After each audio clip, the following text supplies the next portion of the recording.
Freedom always comes with responsibility, and this responsibility is there to take care of the vulnerability that comes along.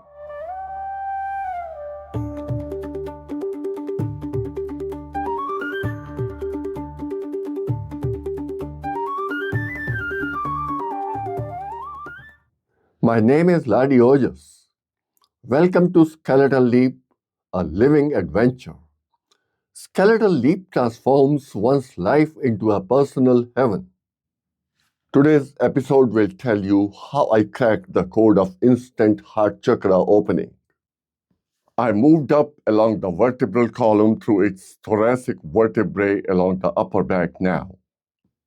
I could easily sense its posteriorly convex or anteriorly concave curve along all the 12 vertebrae in this section. As it was an anteriorly concave curve, it never tended to distort its shape via any postural maneuver. But the cervical section with its 7 vertebrae of the neck just above the thoracic section did so. The problem was that this section too, although highly mobile, tended to be postured like an inverted C, which it was not supposed to be. It was actually supposed to posture posteriorly concave in order to complete the upper S shape of the double S-shaped vertebral column. I tried to maneuver various joints with the help of their associated muscles in the vicinity, including the shoulder and the skull joints. What I discovered was that the shoulder joint maneuvers affected the subsection comprising lower cervical vertebrae C4, C5, C6, and C7 alone. Above these, the subsection comprising C1 or atlas, C2 or axis, and C3 changed their curve with the movements of the skull joints alone. It was an eye-opener for me. I focused my attention on the lower subsection first. I was on my way to crack the code of instant heart chakra opening. I needed to pinpoint the muscles which were changing the shape of the lower cervical subsection comprising C4, C5, C6, and C7 vertebrae. I felt my shoulders were habitually dropped down and tucked in. I spread them out to do away with my inward tuck. I felt my chest protruding out, taking my arms away from my torso with this maneuver. It felt like opening up to my surroundings. It also felt like turning vulnerable to the effects of those surroundings. Even simply taking my arms away from my torso had the same effect on my chest that protruded out, provided the 3 lower torso chakras were already open. Was I scared of turning vulnerable? I felt so. And that must have been the reason I had unconsciously generated a muscular armor, isolating myself from my perceived safety in my psyche. It was like the posture we adopt while saving ourselves from our competitor's punch in a boxing ring. But it wasn't the feeling of being vulnerable alone. It was also a feeling of freedom coming from doing away with my muscular armor held in place as a habit. I felt I needed to realize that I wasn't in a combat with a competitor in a boxing ring.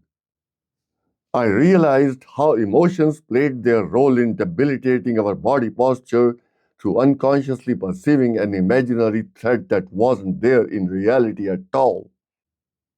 These emotions are actually stupid, and in their pursuit to keep us safe, they keep us isolated inside the shell created by the resulting muscular armors, turning us insensitive toward our fellow humans.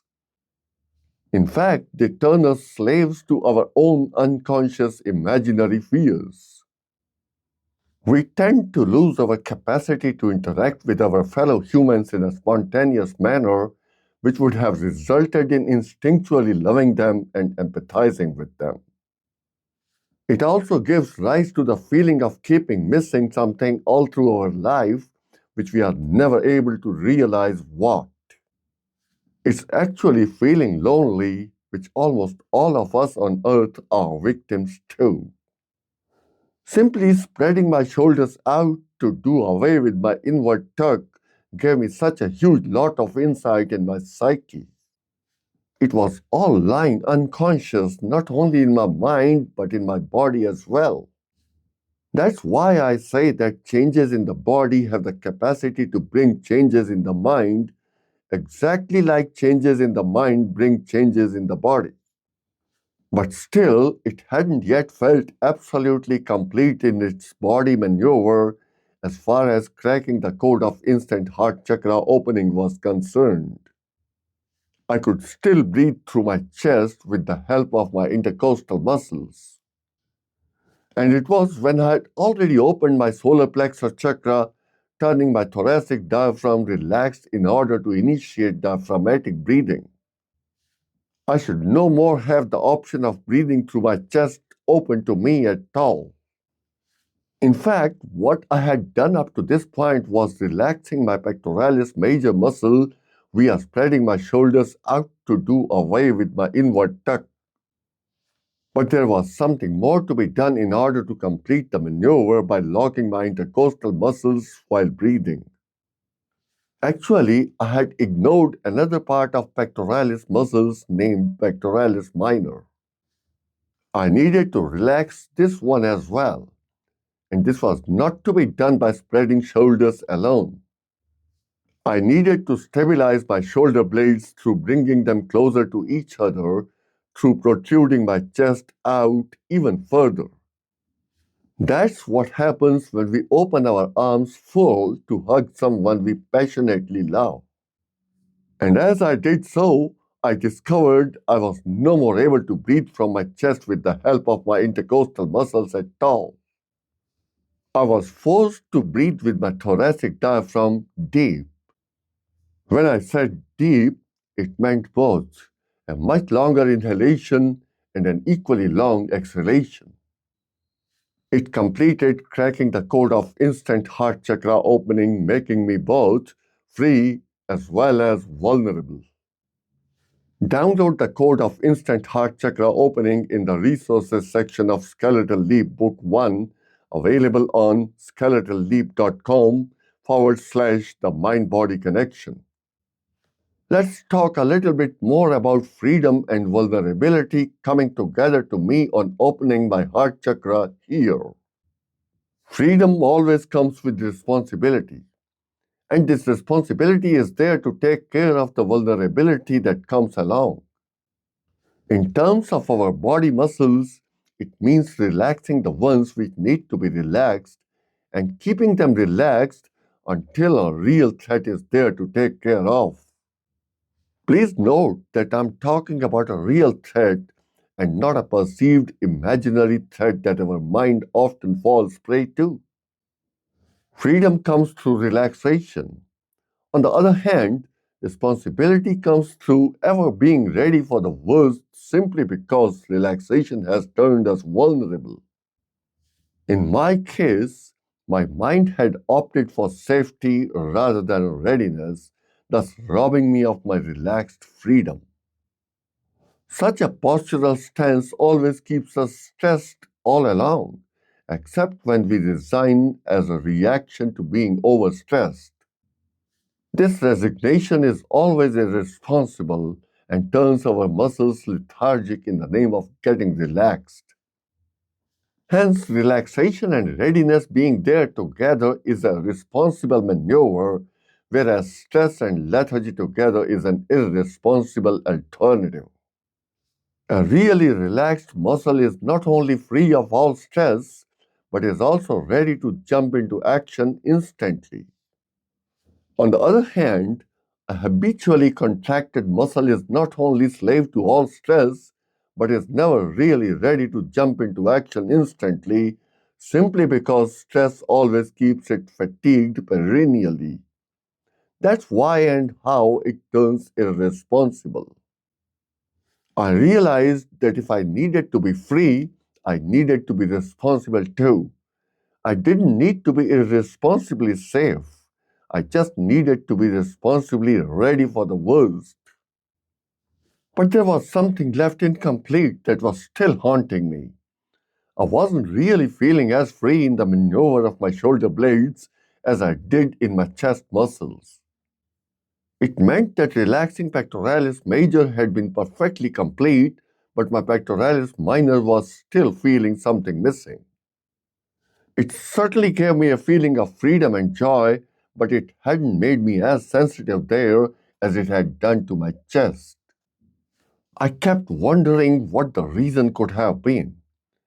And then suddenly it struck to me that I was supposed to check the effect of opening my heart chakra in combination with another chakra in the upper torso. It was the throat chakra that I was thinking about. In fact, in all its probability, these two chakras might have been the part of a group exactly like the three lower torso chakras are. I am talking about the root chakra, the sacral chakra, and the solar plexus chakra that I had discovered being the parts of the lower torso chakra group. Let me repeat it once again here. Here is the explanation. Although we have 7 chakras in our body, yet we cannot correctly open them in absolute isolation separately. We can certainly open them in 3 groups in order for each one of them opening properly via their instant opening codes. The first group comprises the root, the sacral, and the solar plexus chakras forming the lower torso group. The second group comprises the heart and the throat chakras forming the upper torso group. And the third group comprises the third eye and the crown chakras forming the skull chakra group. Hence, the code of instant heart chakra opening was perfectly accurate, although it needed to be opened in combination with the throat chakra. It was to avoid the shoulder blades to get postured closer to each other at their bottom ends, or even equally between the bottom end and the top end. The maneuver of their coming closer at their bottom ends felt to me like it was reducing my sensitivity to my surroundings, including my fellow humans.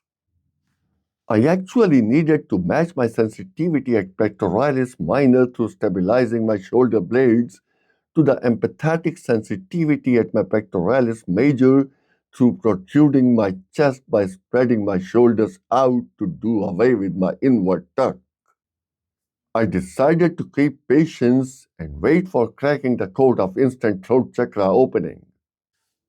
As these two chakras seemed to be the parts of a group, it would resolve the issue in all its probability, I hoped.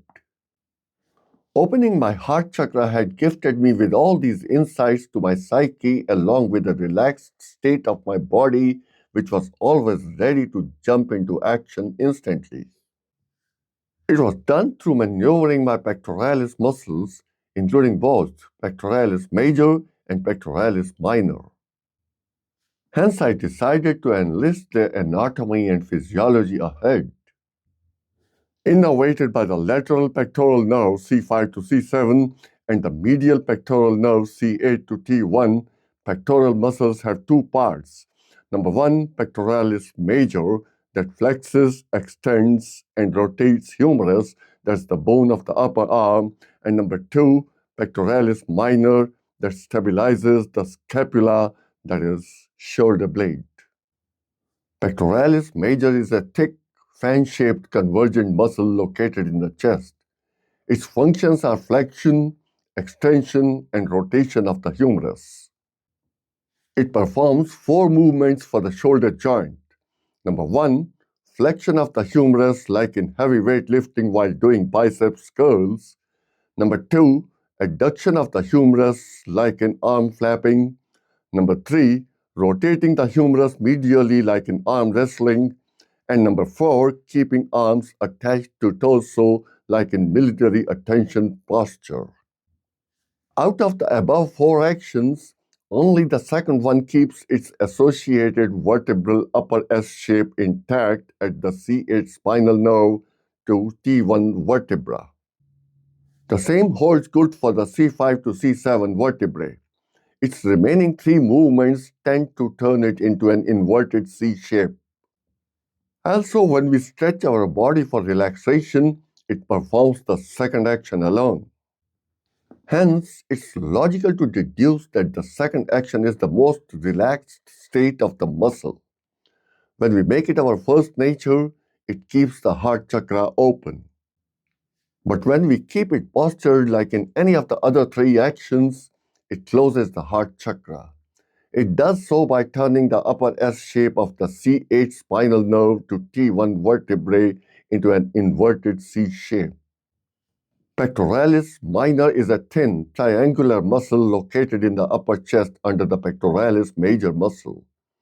It's innervated by the medial pectoral nerve or C8 spinal nerve to T1 vertebra alone. Pectoralis minor is also able to stabilize scapulae when postured like in the aforementioned second action of the shoulder joint. This second action is also the one that we adopt for hugging someone. And that's how we know that an open heart chakra is concerned the most with love, kindness, and compassion. If it's closed, it leads to narrowness of the heart, keeping us emotionally isolated from our fellow humans on earth. Symptoms that point to the existence of the heart chakra, like asthma, high blood pressure or hypertension, heart attack, and heart failure, are all lifestyle diseases that stem from the heart chakra. There is again a caveat here. Do you see a pattern repeating? The heart chakra cannot be effectively opened unless the root, sacral, and solar plexus chakras below it are already opened. Thanks for listening to this episode of Skeletal Leap, a living adventure. In the next episode, I will tell you how I cracked the code of instant throat chakra opening. Be a part of Skeletal Leap community. Subscribe to Skeletal Leap newsletter. Click on the link in the description to subscribe.